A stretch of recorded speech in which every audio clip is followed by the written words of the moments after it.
Chapter 8 Mam Dincharya. Dincharya means our daily routine.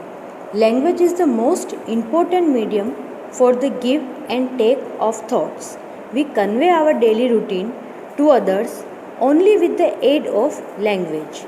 This chapter shows us how to talk about our daily routine in Sanskrit. In standard 7th, we already learned how to show the time.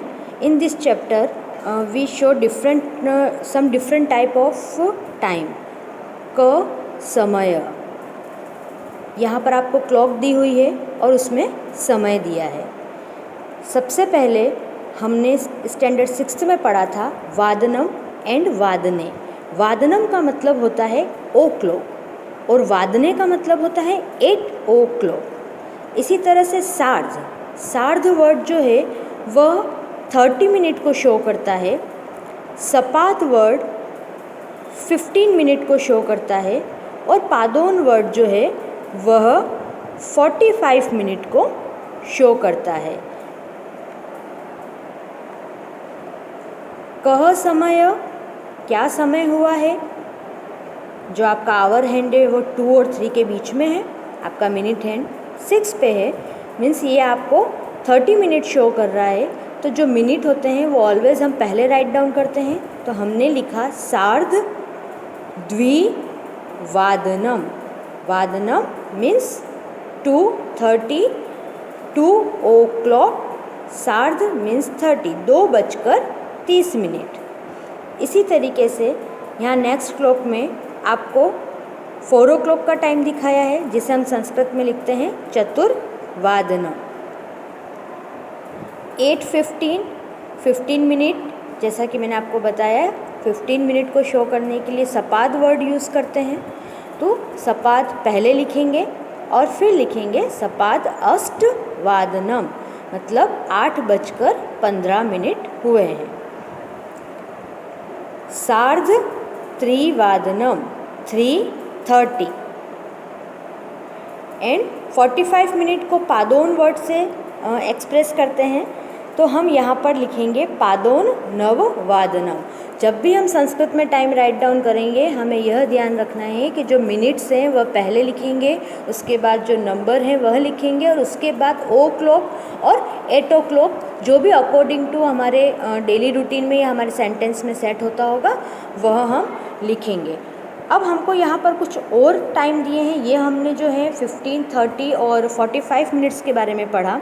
इसके अलावा भी घड़ी में और time होते हैं, जैसे 6:05 हुए हैं, 6:10 हुए हैं. तो उसे हम किस तरीके से एक्सप्रेस करते हैं. यहाँ पर आप क्लॉक में देखेंगे टाइम हुआ है 6:05. तो हम इसे कैसे लिखेंगे. अभी मैंने आपको बताया मिनट जो है वो ऑलवेज पहले राइट डाउन करते हैं. तो यहाँ पर कितने मिनट पहले 6 के ऊपर कितने मिनट हुए हैं, 5 मिनट हुए हैं. तो हमने यहाँ पर लिखा 5 को संस्कृत में कहते हैं पंच. अधिक षड्वादनम, मतलब 6:05 हुए हैं. अधिक मतलब 6 से ज़्यादा 5. ओके, इसका संधि विच्छेद हमने किया तो वर्ड बना पंच प्लस अधिक प्लस षड प्लस वादनम. तो हमने इसे यहाँ पर इस तरीके से लिखा पंचाधिक षड्वादनम. 6:05, 6 से 5 ज़्यादा हुए हैं. इसी तरीके से यहाँ पर 11:10 हुए हैं. तो 5 को हम पंच लिखते हैं, तो 10 को हम संस्कृत में क्या लिखते हैं, 10. तो हमने लिखा दशाधिक 10 अधिक एकादश वादनम. 11:10 अधिक मतलब 10 मिनट जो हैं वह और भी ज़्यादा हुए हैं. उसी तरीके से जब 5 मिनट कम हो, 8 में 5 कम, उसका दूसरा मतलब हुआ 7:55 मतलब 7:55 हुए हैं. तो अधिक को हमने संधि विच्छेद करके क्या लिखा था, पंचाधिक. उसका हमने संधि शब्द बनाया पंचाधिक. लेकिन यहाँ पर 5 अधिक नहीं है, 5 कम है, इसलिए हम उसे क्या लिखेंगे, पंचोन अष्टवादनम.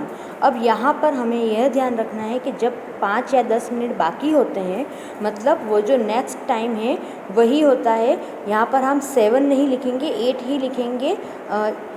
नंबर्स में 7:55 होगा, लेकिन व्हेन वी राइट इन संस्कृत तो हम 7 नहीं लिखेंगे, हम उसे 8 लिखेंगे, क्योंकि 8 बजने में 5 मिनट बाकी हैं और अगर हम मिनट वाइज काउंट करते हैं तो ये 7:55 हुए हैं। तो हम इस टाइम को हमारी क्लॉक में 2 टाइप से एक्सप्रेस करते हैं। कभी हम कहते हैं कि 7:55 हुए हैं और कभी हम कहते हैं कि 8 में 5 कम हैं।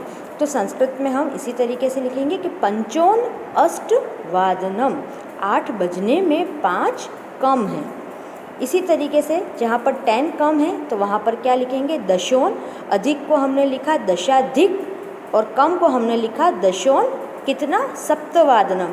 यहाँ पर 6 है लेकिन संस्कृत में हम उसे 7 राइट डाउन करेंगे। एक नंबर आगे वाला जो होगा, जितना बजने में जो राउंड फिगर टाइम होने में बाकी है वह टाइम हम राइट डाउन करेंगे। जो यहाँ पर लिखा हुआ अगर आपने सेम उसे ट्रांसलेट किया, अगर आपने दशोन षडवादनम लिखा तो आपका रॉन्ग हो जाएगा। अगर यहाँ पर 6:50 दिया है तो आपको संस्कृत में राइट डाउन करना है दशोन सप्तवादनम, 6 से एक नंबर आगे 7।